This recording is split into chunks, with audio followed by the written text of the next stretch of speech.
ফুরফুরা শরীফের নওশাদ সিদ্দিকী তুমি 52 দিন জেল কাটিয়েছো। ওই ফুরফুরা শরীফের 42 জন পীরজাদার নামে এফআইআর করেছি তুমি, মনে নেই? 26-এ ভোট ফুরফুরা শরীফ গেলে কেন গেলে? এতে কি তোমার ফুরফুরা শরীফে গেলে কি মুসলমানরা ফের গদগদ করে ভোট দিয়ে দেবে? এটা হতে পারে? এই কারণে গেলে তুমি। টায়ারের লিক হলে, পাঞ্চার হলে সেটাতে গ্যাডিস দিতে হয়, ঘাতে মলম লাগাতে গেছিল, কারণ ওনার গলার কাঁটা হয়ে গেছে ওই ফুরফুরা শরীফের নওশাদ সিদ্দিকী, ওই ফুরফুরা শরীফের আব্বাস সিদ্দিকী, ওই ফুরফুরা শরীফের ইব্রাহিম সিদ্দিকী, ওই আর তোহা সিদ্দিকী 8 ফেল। বাঙালি বাড়িতে বাসন মেজে খাবার যোগ্যতা নেই, তাকে তুমি দিচ্ছ।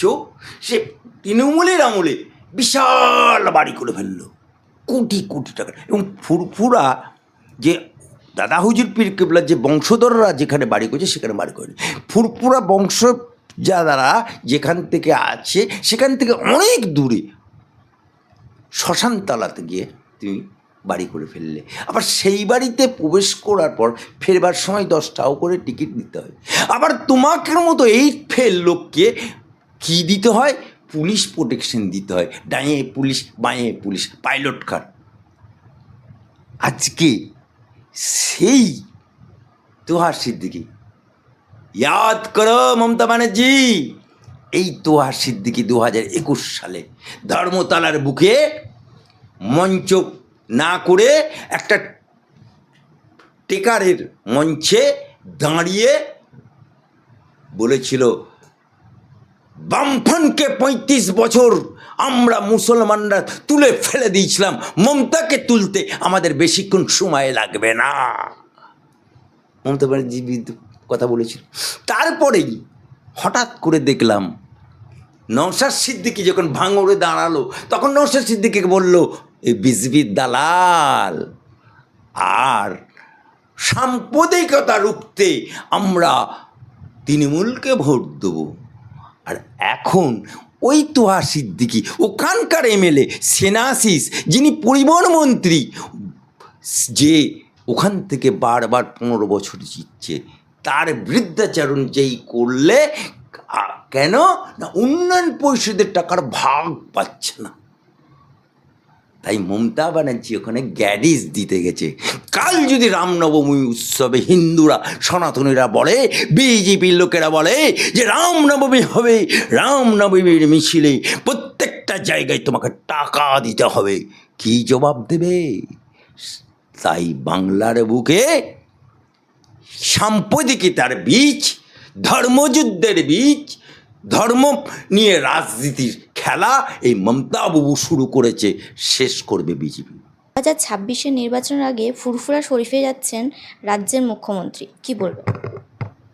দেখুন, আপনি 2021-এর আঁকড়া দেখুন, 5 to 7% হিন্দু ভোট এই মমতা ব্যানার্জি পেয়েছে, এই মমতা বেগম পেয়েছে, এই মমতা খালা পেয়েছে, এই মমতা আপা পেয়েছে, বাকি সমস্ত মুসলমান ভোট পেয়েছে। এই জন্যেই তো মমতা বাবু, মমতা খালা, মমতা আপাকে বলতে হয় দুধের গাইদের একটু আধটু লাত খেতে হয়। আর বাংলার বুকে ফুরফুরা গেলেই কি মুসলমানরা ফুরফুরার কথায় একেবারে গদগদ করে ভোট দিয়ে দেবে? এটা তো সম্ভব না। এরকম ফুরফুরা শরীফ, দাদা হুজুর পীর কেবলাকে হাজারো সালাম, আরও অনেক শরীফ আছে। যেমন ধরুন, এই হুগলি জেলাতে বাঁশবাটি পীর সাহেব আছে, সেখানে গেল না। মেদিনীপুরের পীর সাহেব আছে, সেখানে গেল না। চম্পাহাটিতে ঘুটিয়া শরীফ আছে, সেখানে গেল না। তাহলে তারাও তো বলতে পারে যে ফুরফুরাতে গেছো, ফুরফুরা শরীফের, তাহলে আমাদের বিভিন্ন যে পীর সাহেবরা রয়েছে, মেদিনীপুরের পীর সাহেব, বাঁশবাটির পীর সাহেব, ঘুটিয়া শরীফ, বীরভূমের পাথরচাপড়ি, হ্যাঁ, তারা কি দোষ করেছে? তারাও তো পীর, তারাও তো পীর, সেখানেও তো অলির আল্লাহ শুয়ে আছে, তাহলে সেখানে গেলে না। বেঁচে বেঁচে তুমি ফুরফুরা শরীফে গেলে কেন?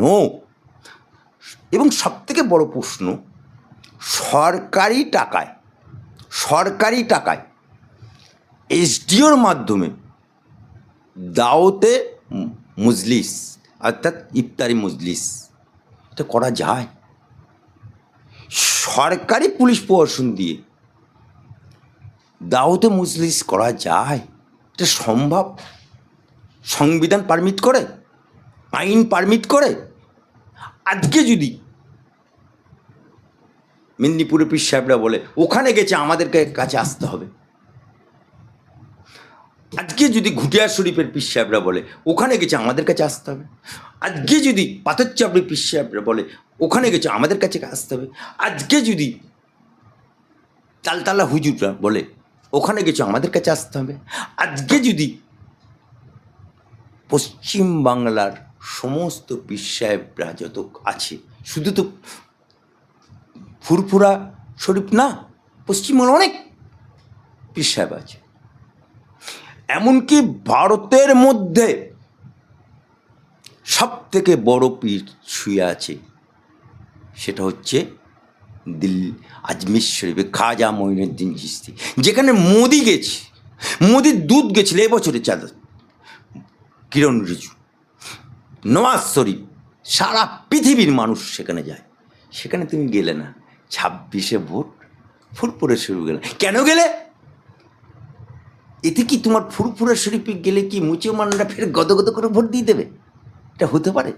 এই কারণে গেলে তুমি, টায়ারের লিক হলে, পাঞ্চার হলে সেটাতে গ্যাডিস দিতে হয়, ঘাতে মলম লাগাতে গেছিল, কারণ ওনার গলার কাঁটা হয়ে গেছে ওই ফুরফুরা শরীফের নওশাদ সিদ্দিকী, ওই ফুরফুরা শরীফের আব্বাস সিদ্দিকী, ওই ফুরফুরা শরীফের ইব্রাহিম সিদ্দিকী, ওই ফুরফুরা শরীফের নওশাদ সিদ্দিকী তুমি 52 দিন জেল কাটিয়েছ, ওই ফুরফুরা শরীফের 42 জন পীরজাদার নামে এফআইআর করেছি তুমি, মনে নেই? আর তোহা সিদ্দিকী 8 ফেল, বাঙালি বাড়িতে বাসন মেজে খাবার যোগ্যতা নেই, তাকে তুমি দিচ্ছ, সে তৃণমূলের আমলে বিশাল বাড়ি করে ফেললো, কোটি কোটি টাকা। এবং ফুরফুরা যে দাদা হুজুর পীর কেবলার যে বংশধররা যেখানে বাড়ি করেছে সেখানে বাড়ি করেনি, ফুরফুরা বংশ যারা যেখান থেকে আছে সেখান থেকে অনেক দূরে শ্মশানতলাতে গিয়ে তুমি বাড়ি করে ফেললে, আবার সেই বাড়িতে প্রবেশ করার পর ফেরবার সময় 10 টাকা করে টিকিট দিতে হয়, আবার তোমাকের মতো 8 ফেল লোককে কী দিতে হয়? পুলিশ প্রোটেকশন দিতে হয়, ডাইয়ে পুলিশ বাঁয়ে পুলিশ, পাইলট কার। আজকে সেই তোহা সিদ্দিকী, ইয়াদ করো মমতা ব্যানার্জি, এই তোহা সিদ্দিকী 2021 সালে ধর্মতলার বুকে মঞ্চ না করে একটা টেকারের মঞ্চে দাঁড়িয়ে বলেছিল, বামফ্রন্টকে 35 বছর আমরা মুসলমানরা তুলে ফেলে দিয়েছিলাম, মমতাকে তুলতে আমাদের বেশিক্ষণ সময় লাগবে না, মমতা ব্যানার্জি কথা বলেছিল। তারপরেই হঠাৎ করে দেখলাম নওশাদ সিদ্দিকী যখন ভাঙড়ে দাঁড়ালো, তখন নওশাদ সিদ্দিকীকে বলল, এই বিজেপির দালাল, আর সাম্প্রদায়িকতা রুখতে আমরা তৃণমূলকে ভোট দেবো। আর এখন ওই তোহা সিদ্দিকী, ওখানকার এমএলএ সেনাশিস, যিনি পরিবহন মন্ত্রী, যে ওখান থেকে বারবার 15 বছর জিতছে, তার বৃদ্ধাচারণ যেই করলে, কেন না উন্নয়ন পরিষদের টাকার ভাগ পাচ্ছে না, তাই মমতা ব্যানার্জি ওখানে গ্যাডিস দিতে গেছে। কাল যদি রামনবমী উৎসবে হিন্দুরা, সনাতনীরা বলে, বিজেপির লোকেরা বলে যে রামনবমী হবে, রামনবমীর মিছিলে প্রত্যেকটা জায়গায় তোমাকে টাকা দিতে হবে, কি জবাব দেবে?